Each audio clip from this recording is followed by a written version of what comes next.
വിദേശ രാജ്യങ്ങളിൽ നിന്ന് ഇന്ത്യയിലെ NGOകൾക്കും സ്ഥാപനങ്ങൾക്കും ഇൻഡിവിജ്വലുകൾക്കും വരുന്ന ഫണ്ടുകൾ എപ്പോഴും ഒരു വിവാദ വിഷയം തന്നെയായിരുന്നു. ഇതിനെ നിയന്ത്രിക്കുന്ന പ്രധാന നിയമമാണ് ഫോറിൻ കൺട്രിബ്യൂഷൻ റെഗുലേഷൻ ആക്ട് അഥവാ FCRA.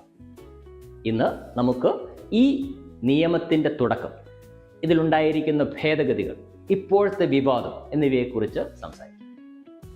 FCRA ആദ്യമായി 1976 അടിയന്തരാവസ്ഥയുടെ കാലത്താണ് കൊണ്ടുവന്നത്.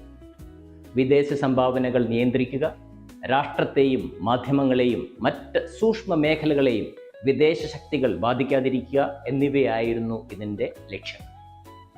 ദേശീയ സുരക്ഷ ഉറപ്പാക്കുകയും വിദേശ സ്വാധീനം ഒഴിവാക്കുകയുമായിരുന്നു ഇതിൻ്റെ പ്രധാന ഉദ്ദേശം.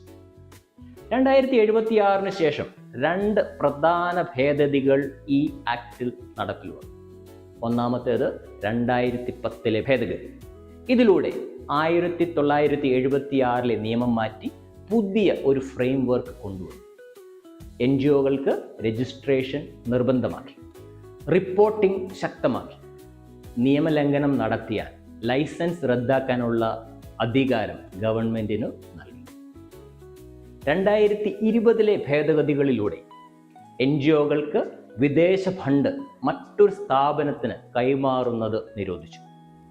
അഡ്മിനിസ്ട്രേറ്റീവ് ചെലവിൻ്റെ പരിധി 50% നിന്ന് 20% കുറച്ചു. എല്ലാ വിദേശ സംഭാവനകളും ഡൽഹിയിലെ സ്റ്റേറ്റ് ബാങ്ക് ഓഫ് ഇന്ത്യയുടെ ബ്രാഞ്ചിൽ മാത്രം സ്വീകരിക്കുക എന്നത് നിർബന്ധിതമാക്കി. 2020 ഭേദഗതികളെ പറ്റി വിമർശകർ പറഞ്ഞത് ഇത് സർക്കാരിൻ്റെ നിയന്ത്രണം വർദ്ധിപ്പിക്കാനും NGOകളുടെ സ്വാതന്ത്ര്യം കുറയ്ക്കാനുമുള്ള ഭേദഗതി ആണെന്നാണ്. 2026 മാർച്ചിൽ ഒരു പുതിയ ഭേദഗതി അവതരിപ്പിച്ചെങ്കിലും പ്രതിഷേധങ്ങളെ തുടർന്ന് അത് താൽക്കാലികമായി മാറ്റിവെക്കേണ്ടി വന്നു. ഈ പുതിയ ഭേദഗതികളിലൂടെ വിദേശ സംഭാവനകളും ആസ്തികളും നിയന്ത്രിക്കാൻ ഒരു പ്രത്യേക അതോറിറ്റി രൂപീകരിക്കണമെന്നും അന്വേഷണങ്ങൾക്ക് മുൻകൂർ സർക്കാർ അനുമതി നിർബന്ധമാക്കണമെന്നും പിഴകൾ ക്രമീകരിക്കുന്നതിനും FCRAയിലൂടെ സ്വരൂപിച്ച ഫണ്ട് ഉപയോഗിക്കുന്നതിന് ഒരു നിശ്ചിത സമയപരിധി ഭേദമെന്ന ആവശ്യങ്ങളും മുന്നോട്ട് വയ്ക്കപ്പെട്ടു. 2026 ഭേദഗതി ബിൽ രാജ്യവ്യാപകമായ പ്രതിഷേധങ്ങൾക്ക് കാരണമായി.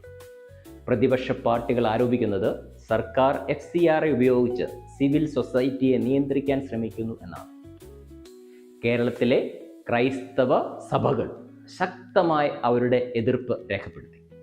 സ്കൂളുകൾ, ആശുപത്രികൾ, ചാരിറ്റി സ്ഥാപനങ്ങൾ വിദേശ ഫണ്ടുകൾ ആശ്രയിക്കുന്നതിനാൽ ഈ ഭേദഗതി അവരെ ബാധിക്കും എന്ന ആശങ്ക അവർ ശക്തമായി പ്രകടിപ്പിച്ചു. സുതാര്യതയും ഉത്തരവാദിത്വവും ഉറപ്പാക്കാനാണ് പുതിയ ഭേദഗതികൾ കൊണ്ടുവന്നതെന്ന് സർക്കാർ പറയുമ്പോൾ ഇതിൻ്റെ വിമർശകർ പറയുന്നത് NGOകളെയും ന്യൂനപക്ഷ സ്ഥാപനങ്ങളുടെയും ആസ്തികൾ പിടിച്ചെടുക്കുന്നതിന് വേണ്ടിയുള്ള ഒരു നിയമ ഭേദഗതിയാണ് പുതുതായി സർക്കാർ കൊണ്ടുവന്നത് എന്നാണ്. നമുക്കെല്ലാവർക്കും അറിയാവുന്നതുപോലെ തന്നെ വിദേശ ഫണ്ടുകൾ ആരോഗ്യം, വിദ്യാഭ്യാസം, സാമൂഹ്യ സേവനം എന്നീ മേഖലകൾക്ക് വളരെ നിർണായകമാണ്.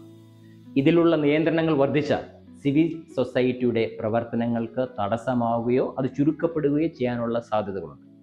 വിദേശ ഫണ്ടുകളുടെ ദുരുപയോഗം തടയുക എന്നത് ദേശീയ താൽപ്പര്യം സംരക്ഷിക്കുന്നതിന് വേണ്ടി സർക്കാർ അനിവാര്യമായി ചെയ്യേണ്ട ഒരു കാര്യം തന്നെയാണ്.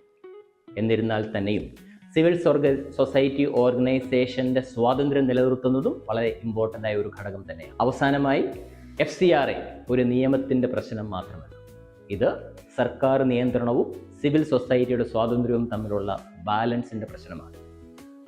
2026 ഭേദഗതി ചർച്ച ചെയ്യുമ്പോൾ നമ്മൾ ഉണ്ടാകുന്ന ചോദ്യം ഒന്നാണ്: സുതാര്യത ഉറപ്പാക്കുമ്പോൾ ജനങ്ങൾക്ക് സേവനം ചെയ്യുന്ന ശബ്ദങ്ങളെ നമുക്ക് എങ്ങനെ സംരക്ഷിക്കാം? ഇതുവരെ എന്നോടൊപ്പം തുടർന്നതിന് നിങ്ങൾക്ക് നന്ദി. ഇനി ഈ നിയമത്തെയും 2026 ഭേദഗതികളെക്കുറിച്ചും നിങ്ങൾക്കുള്ള അഭിപ്രായം കമൻറ്റ് സെക്ഷനിൽ ആഡ് ചെയ്യുവാൻ മറക്കരുത്.